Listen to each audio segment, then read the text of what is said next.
Paper leak में कई माफियाओं के नाम सामने आए हैं। कांग्रेस पार्टी तो घेरते हुए भी दिख रहे हैं। वो तो ये कह रही है कि कईयों को डिटेन किया गया है, लेकिन एफआईआर उनके जो है उनके खिलाफ हुई नहीं है। तो ये प्रश्न चिन्ह खड़े करता है। लेकिन पेपर लीक में कुछ माफियाओं के नाम सामने आए हैं और अब तक 2 नाम सामने आए हैं। शरद हमारे साथ, हमारे संवाददाता। शरद, ये जो 2 नाम सामने आए, ये कौन है, ये क्या करते हैं, क्या उनका इससे लिंक्ड है इस पेपर लीक से, बताएं।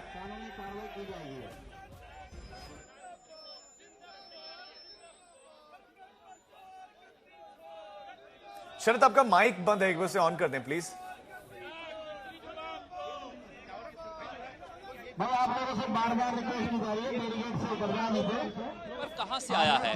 ट्रैक करते करते ये जब पहुंचे हैं 28 अप्रैल को, तो 2 लोग ऐसे पाए गए हैं, एक अविनाश लांबा और एक मनीष यादव, जहां से जयपुर से ये पेपर सीकर गया है।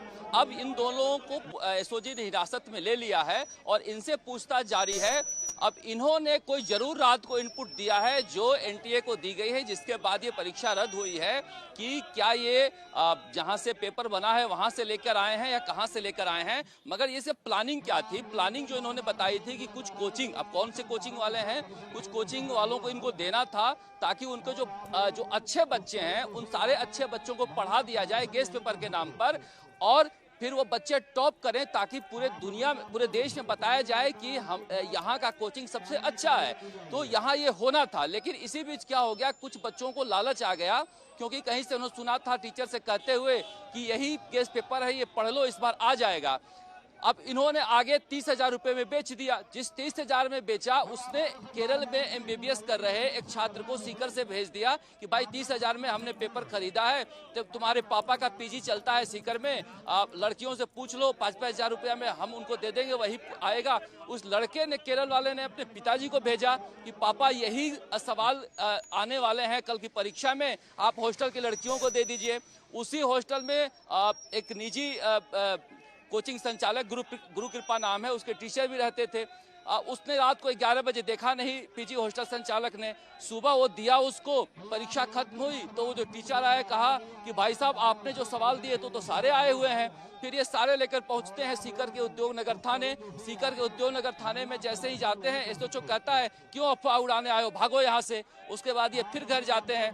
फिर जब इनके बेटे के पास वो जो स्क्रीन पर आया था उसका स्क्रीनशॉट लेते हैं, बेटा ने जब इनको भेजा था वो गेस्ट पेपर, उसका स्क्रीनशॉट लेते हैं और फिर एनटीए को भेजते हैं। एनटीए उसके बाद 7 मई को आईबी, सेंट्रल आईबी को ये जांच देती है, और सेंट्रल आईबी जो है राजस्थान के डीजीपी को देते हैं, राजस्थान के डीजीपी एसओजी के देते हैं। और एसओजी जब सीकर पहुंचती है और बच्चों को उठाती है जिनको मिला था, और कुछ लोगों को वहां से जो कोचिंग काउंसलर थे, कैरियर काउंसलर थे, जो एमबीबीएस की पढ़ाई करने के बाद एमबीबीएस में एडमिशन दिलवाने के नाम पर काम कर रहे थे, ऐसे 13 लोगों को उठाते हैं। वहां से एक व्यक्ति देहरादून को भी भेजा था, देहरादून से भी कुछ लोगों को उठाकर लाया जाता है, और फिर झुंझुनू से, नागौर से कुछ बच्चे पकड़ के लाए जाते हैं। उसके बाद ये खुलासा होता है, जब उनके पास ये बरामद होता है तो पता चलता है कि इसमें तो कुछ बचा ही नहीं था, या कहने के लिए कि पेपर आउट हुआ है कि नहीं हुआ है, ये तो गेस्ट पेपर से ही एग्जैक्टली, बिल्कुल उससे तो क्लियर होता है। लेकिन शरद, जिस कोचिंग सेंटर की पर आरोप अब लग रहे हैं, कौन सा कोचिंग सेंटर, थोड़ा इसके बारे में भी बताएं, जो अपने स्टूडेंट्स को नंबर 1 बनाना चाह रहा था। अभी देख, कैरियर काउंसलर ने ये बात कही है, एसओजी ने कहा कि हम पुख्ता तौर पर नहीं कर सकते हैं उसके बारे में जब तक जांच नहीं होती, इसलिए उन्होंने नाम नहीं बताया। 2-3 कोचिंग इंस्टीट्यूट के नाम आ रहे हैं, लेकिन जब तक एक पुख्ता तौर पे नहीं हो तब तक ये नाम नहीं लिया जा सकता है। तो ये कैरियर काउंसलरों ने कहा है, और जो लोग पकड़े गए हैं इन्होंने कहा है कि हमें इन कोचिंग इंस्टीट्यूट को देने थे, मगर ये सीकर से केरल, केरल से सीकर, सीकर से झुंझुनू, झुंझुनू से नागौर, सीकर से देहरादून, जयपुर से सीकर, इस तरह से पूरा नेटवर्क बना हुआ था। अब कहने वाले तो कई लोग कहते हैं कि कुछ बच्चों ने दिल्ली भी भेज दिया था। एसओजी का ऐसा मानना है कि 28 अप्रैल नहीं, ये काफी पहले से अप्रैल में ये पेपर गेस्ट पेपर बन के घूम रहा था, और इसकी ताकीद हो गई है। उसके बाद एनटीए के पास इसको रद्द करने के अलावा कोई चारा नहीं था।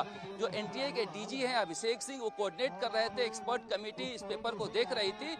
पहली नजर में ही देखने के बाद साफ साफ लगता है कि ये पेपर लीक का मामला है। ये कोई ऐसे गुरु घंटाल नहीं है जिन्होंने गेस्ट पेपर तैयार कर दिया है और उनके सारे मिल गए हैं, यानी कि शायद दूसरे लोगों तक ये पेपर लीक होकर पहुंच गया, लेकिन मुख्यतः ये पेपर कोचिंग सेंटर्स के लिए लीक हुआ था। ऐसा एसओजी का मानना है कि जो गिरफ्तार हुए उन्होंने बताया है।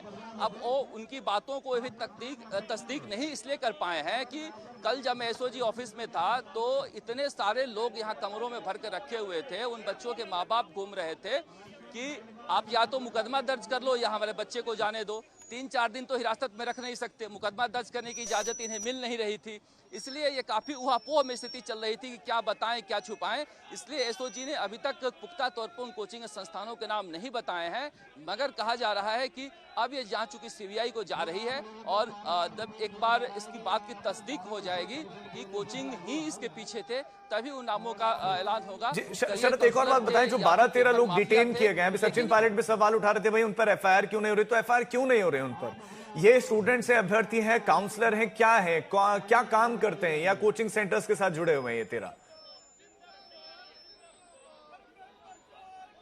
देखिए 13 तो उसमें करियर काउंसलर हैं, कुछ जो एमबीबीएस में एडमिशन कराते हैं, वो अलग अलग शहरों के हैं, और दूसरे कुछ बच्चों को डिटेन करके लाया गया था जिनके पास वो पेपर मिले हैं।